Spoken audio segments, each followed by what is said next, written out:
So we check out a map of the amazing 2,000-year-old city of Petra, which covers 100 square miles of high desert.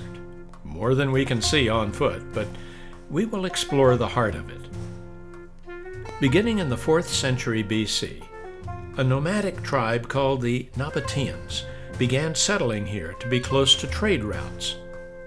They succeeded in establishing their capital as a major trading hub. They carved their homes and tombs and temples into the sandstone cliffs. Local Bedouins used to occupy some of these man-made caves. Petra has been called the Rose City because of the colorful, sometimes pinkish hues of its rugged terrain and rock formations. Here we're looking at a tomb with a typical carving above the opening. It's fun to imagine that if the right side represents a stairway to heaven, the left side portrays the other possibility.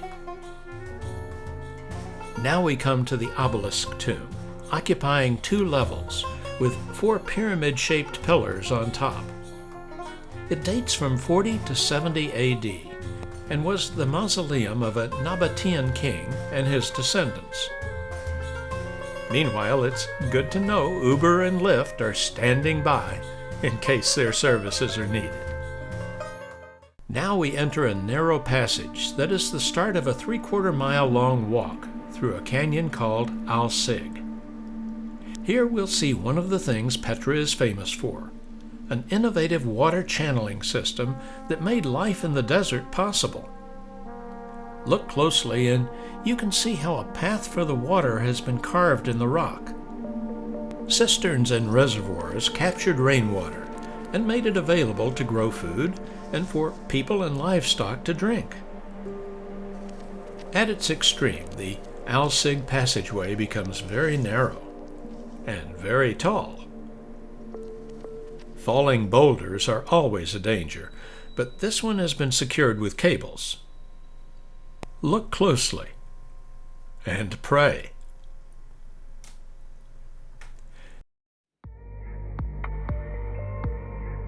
Some of the carvings, structures, and votive niches we saw were to honor gods. Nabatean people were polytheistic and worshipped local gods as well as certain Greek and Roman gods. They built temples, made ritual sacrifices to their gods, and believed in life after death. Here we see original Roman paving stones. Along the side, an irrigation channel continues. Scenery like this makes me think of Indiana Jones and the Last Crusade. That's just one of many movies that have been filmed in Petra. That said, I'm ready for my scream test.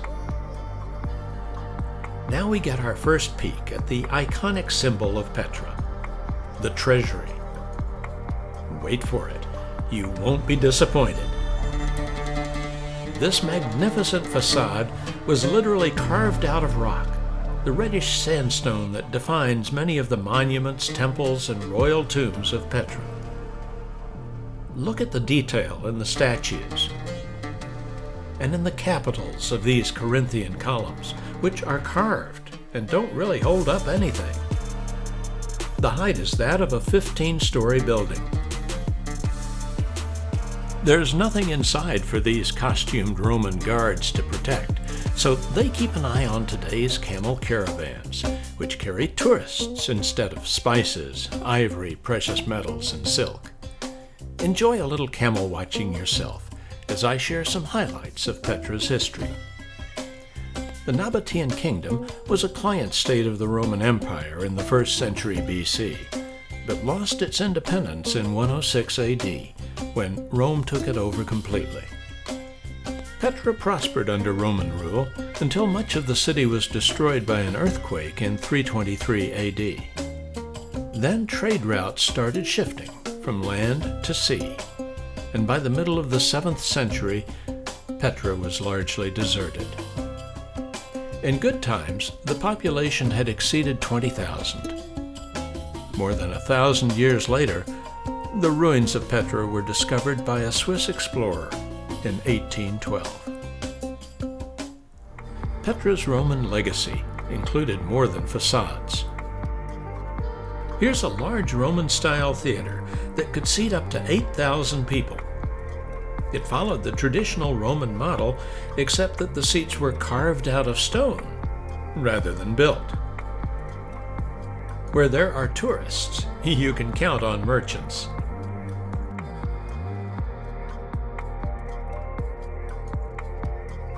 Colorful blankets command attention. This stand is selling all manner of spices. And next to it, frankincense, incense, and myrrh. A Bedouin goat herder adds a bit of local color to the scene. This row of royal tombs provided an impressive setting for large gatherings and celebrations. At the end of this mausoleum row, we find the magnificent urn tomb with its two-story substructure of arched vaults. These steps lead up to what was the Great Temple, a freestanding complex that may have served as a royal reception hall. And now we approach a monumental Roman gate, complete with formidable-looking guards. But thankfully, no passports were demanded. There are more than 500 monuments in Petra, but we will stop with this one, the remains of a religious temple called Qasr al-Bint. It's well preserved, but there's some assembly required. Having walked all day, we were ready to ride. Someone please wake our vehicles. Soon we were back at the Treasury, facing a camera and feeling on top of the ancient world. For our farewell dinner, Tauk had promised a surprise. We were heading for what looked like a tomb. Not necessarily a good sign, but cocktails and dining were actually set up in a tent, Bedouin style. The food was amazing, as it had been throughout the trip. And for some who chose to partake, smoking a hookah was a new experience. What happens in Petra stays in Petra. The evening ended with Bedouin entertainment.